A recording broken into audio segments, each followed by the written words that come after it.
I ran into a little bit of a problem here with my Gransfors Bruk forest axe. It's been an awesome axe. I've had it for a few years now.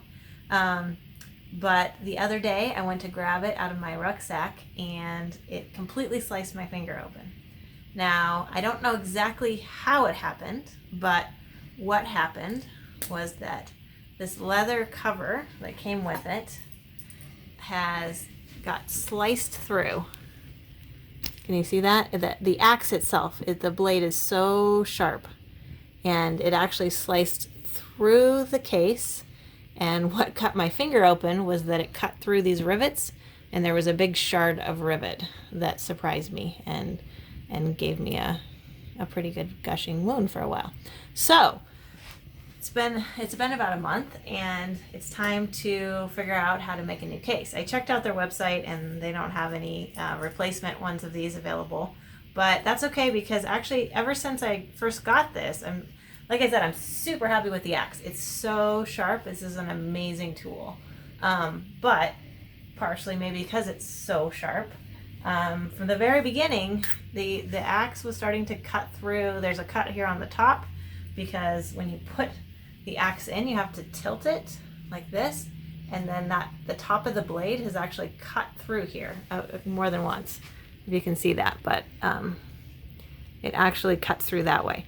So I think that we need to redesign anyways. So here's what I'm thinking so far. It'd be nice to reuse this leather strap. It has a nice stamp, and it has the label, like a signature label right here. So I'm thinking that I'm going to try to preserve this part of it, cut it off here, and then redesign this whole part right here. At first I was thinking about maybe using plastic or rubber, but then when I went through my supplies, I realized I have a bunch of old rawhide.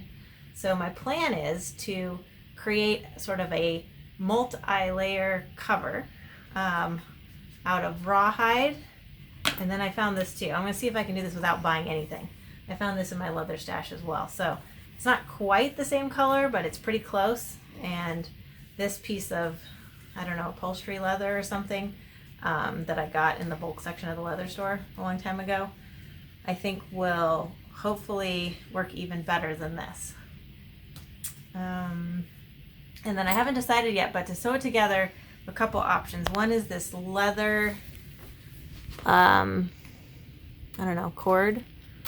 And we also found laying around this nice paracord, which has a little bit of a shine to it. So we'll see which one looks better, but that's the plan. So here's the rawhide. I actually soaked it for a bit and in warm water, and this is just to hold it down. And then I started to play around with cutting it into a good shape, but then it started to harden up, so I re-soaked it. So let's go see what we can do with this.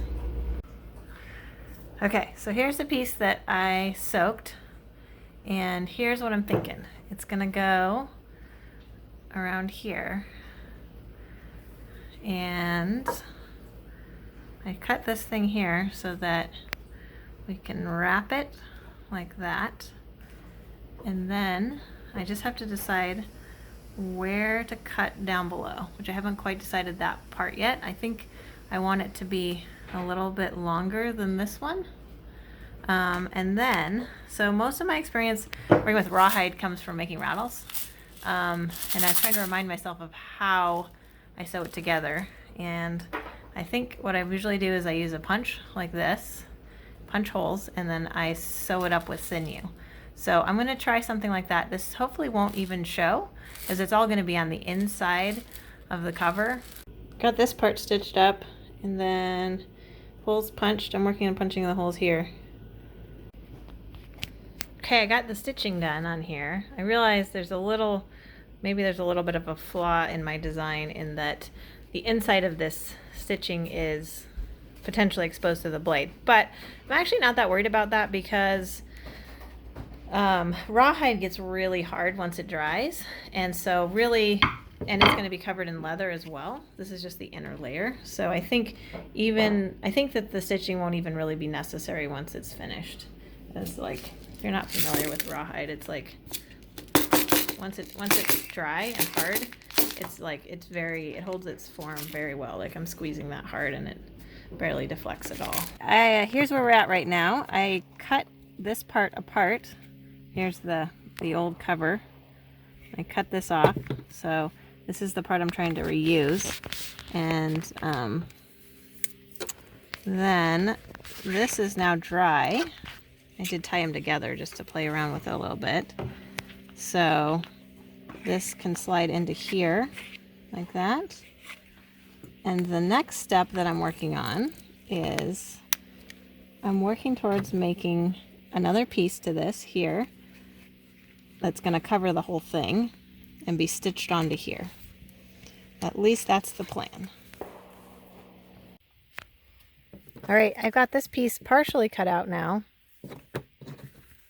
and it matches up here.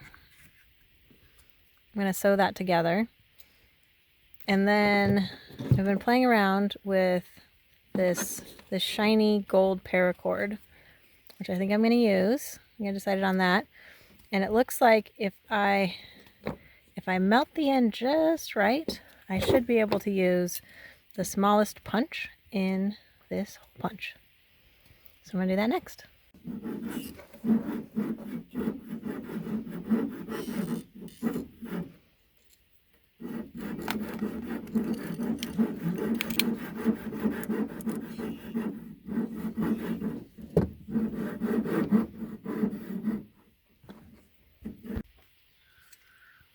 So this is where I'm at now. I've gotten the holes punched on this side.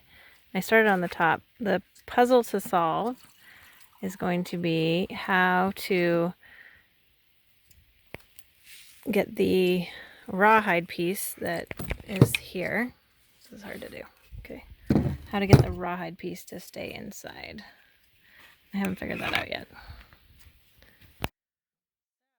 I cut the fake sinew that I had sewed this together with on the rawhide, and then I popped this paracord, which just to see what's going on here. So this is the max cover like that, and I've been stitching this up.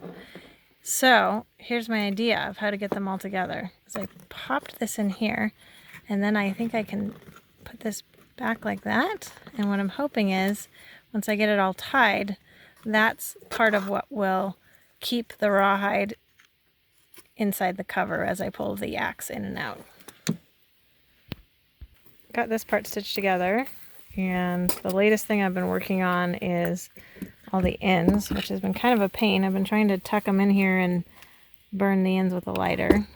But so far so good. I need to figure out how I'm gonna, like what the shape the bottom part's gonna take. And then my other concern, the rawhide seems to be held in quite well, but I'm worried that the way it dried, this gap is a little narrow. It might make it hard to get the axe in and out. So I'm trying to think about a way to reshape that partially without reshaping the whole thing.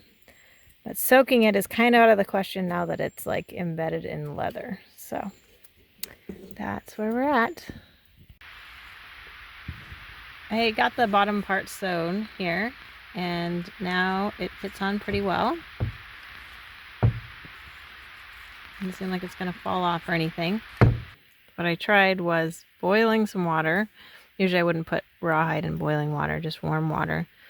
But I put some boiling water on the sponge and then just tried to dab it on the edge. And then I've got a stick in there. And I'm hoping that might be enough to create a new, more open shape for the axe blade. And here we have it. Another problem solved. Just using scrap materials laying around. A new axe mask for my forest axe. I think the rawhide stretching worked out fine. We'll see how it holds up in the field, but so far so good. Goes on and off fairly easy. And once again, have a safe sheath for my Gransfors Bruk forest axe.